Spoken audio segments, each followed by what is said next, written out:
پاکستانیوں کے لیے کھڑا ہونا ہے، اپنے حقوق کی آزادی کے لیے کھڑا ہونا ہے۔ یہ جیل میں نظر بند پاکستان کی تاریخ کا مقبول ترین لیڈر، بے گناہ سیاسی کیسوں میں پابند سلاسل اور لمحہ اس عیسائیت میں بھی ایک ہی بات کرتا ہے کہ اگر یہ قوم، یہ پنجابی، یہ پشتون، یہ سندھی اور یہ بلوچی ایک دفعہ، صرف ایک دفعہ ڈٹ کے کھڑے ہو جائے کہ ہم ظلم کے ضابطوں کو نہیں مانتے ہیں،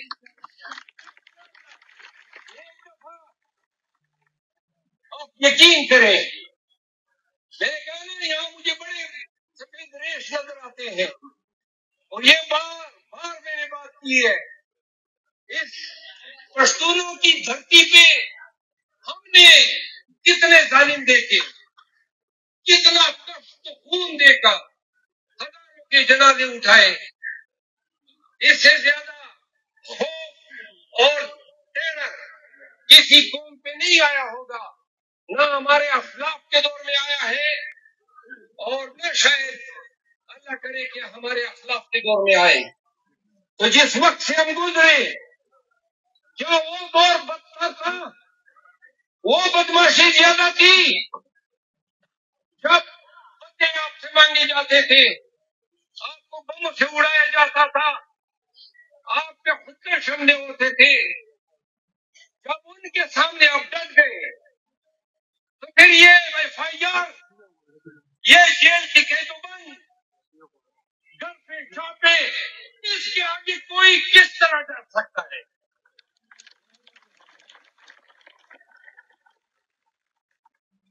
آپ یقین کریں، آپ کی آج بھی لوگ یاد کرتے ہیں اس سشنگر سے جن لوگوں نے پاکستان کی تاریخ بدلنے میں اپنا کردار ادا کیا ہے۔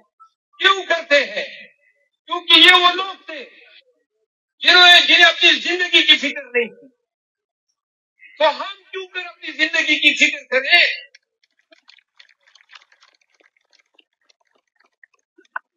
اور کیا اس سے بہتر موت آ سکتی ہے؟ اگر اس کاس میں، قوم کو جگانے کے کاس میں، جمہور اور قانون کی حکمرانی کے ساتھ کھڑے ہونے کے کاس میں اگر ہماری موت آتی ہے تو کیا شاندار موت ہے، کیا عالیشان موت ہے، کس بے وقوف کو پرواہ ہوگی؟ وہ ڈیل کر لیتا جس طرح نواز شریف نے باجوہ کے ساتھ کیا، جا کے ہندوستان میں مزے سے رہ رہا ہوتا، نہیں کیا۔ تو سمجھو، سوچو، کس کے لیے نہیں کیا؟ آپ کے لیے نہیں کیا، آپ کے لیے نہیں کیا، آپ کے لیے نہیں کیا، پاکستان کے لیے نہیں کیا، قوم کے بچوں کے لیے نہیں کیا۔ کتنی زندگی رہ گئی سب کی، یہ جو بارش بیٹھے ہیں 10 سال 15 سال، پھر اپنی یا فطری موت یا بیماریوں سے مر کے مٹی تلے خاک ہونا ہے، تو کیوں نہ تاریخ کے اس فیصلہ کن موڑ میں جو لوگ جری ہوں گے، دلیر ہوں گے، بہادر ہوں گے، علم بلند کریں گے ظلم کے خلاف، جبر کے خلاف، یاد رکھو ان کا نام، آج کا نام تاریخ میں لکھا جائے گا۔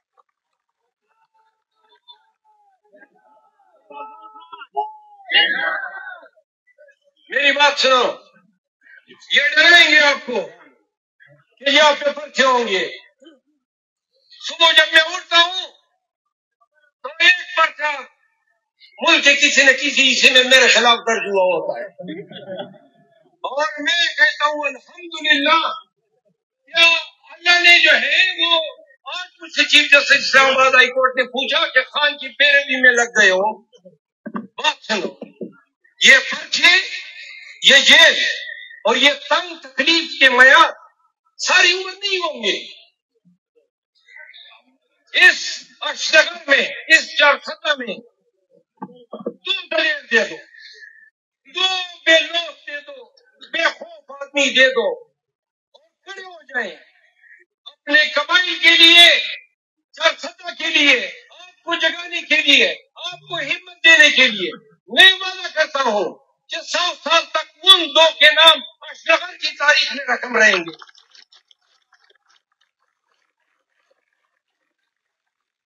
ہم پشتون ہیں، ہمارے لیے خوف اور بزدلی ہمارے خون میں نہیں ہے، اور اگر کوئی پشتون ڈرنا شروع ہو گئے ہیں ان ایف آئی آروں سے، ان چاپوں سے، ان جبر کے ہتھیاروں سے، میں حیران ہوتا ہوں کہ کیوں کر 15-20 سپاہی ڈنڈے اٹھائے 400-500 پشتونوں کو بگا دیتے ہیں۔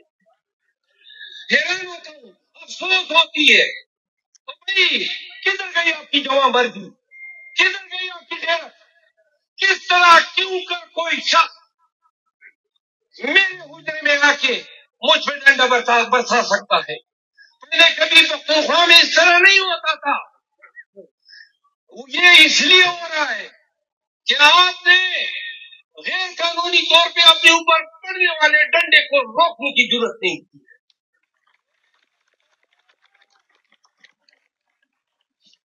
جس دن پشتون ہمت کریں گے، پشتون اپنے حق کو پہچانیں گے، اپنے بنیادی حقوق کو پہچانیں گے، اس دن نہ کوئی ظالم رہے گا نہ کوئی جابر رہے گا۔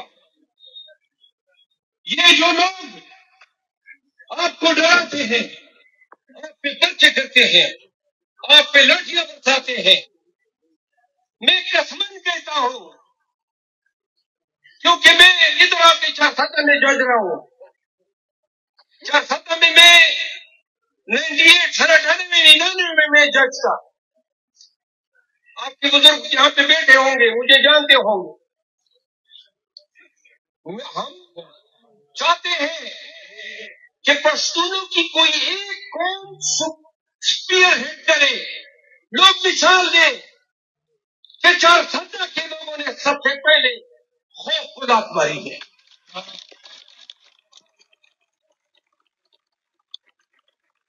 کیا تمہاری غیرت یہ جوان نہیں کرتی ہے کہ پشتونوں کی قبائل میں اشرغر کی قبائل کا نام احترام سے ہو؟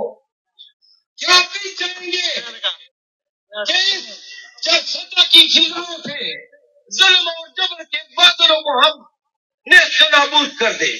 چاہتے ہو یا نہیں؟ میرے نام کا جواب دے رہے ہیں، لیکن جذبے سے، یہ بیٹھ کے نہیں، کھڑے ہو کے اور ہاتھ سے لہرا کے۔ میں کہوں گا ہم نہیں مانتے، آپ نے کہنا ظلم کے ضابطے، ہم نہیں مانتے، مگر نہیں آیا اور ہاتھ میں رکھے عمران خان پاکستان، پاکستان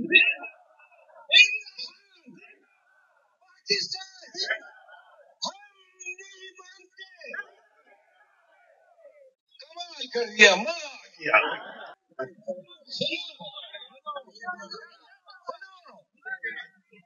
آپ بیٹھ بھی جاؤ۔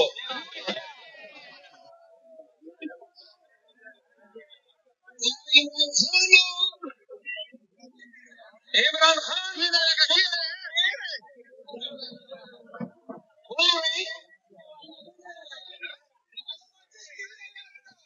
یہ آپ نے سنا جی چارسدہ، یہ جلسہ ہو رہا تھا اور شیر افضل مروت صاحب تقریر کر رہے تھے اور وہاں پہ لوگوں کا جوش اور جذبات دیدنی تھا، تو اس لیے 8 فروری کا انتظار کیجئے اور اپنی توانائیوں کو بچا کر رکھیے اور ڈرنے کی ضرورت نہیں ہے، کیونکہ جب تک ووٹ کی طاقت صحیح طور پہ استعمال نہیں ہوگی اور ووٹ کی حرمت کو تسلیم نہیں کیا جائے گا، تب تک یہ حالات ایسے ہی رہیں گے۔ انتظار کیجئے، اجازت دیجئے، اللہ حافظ۔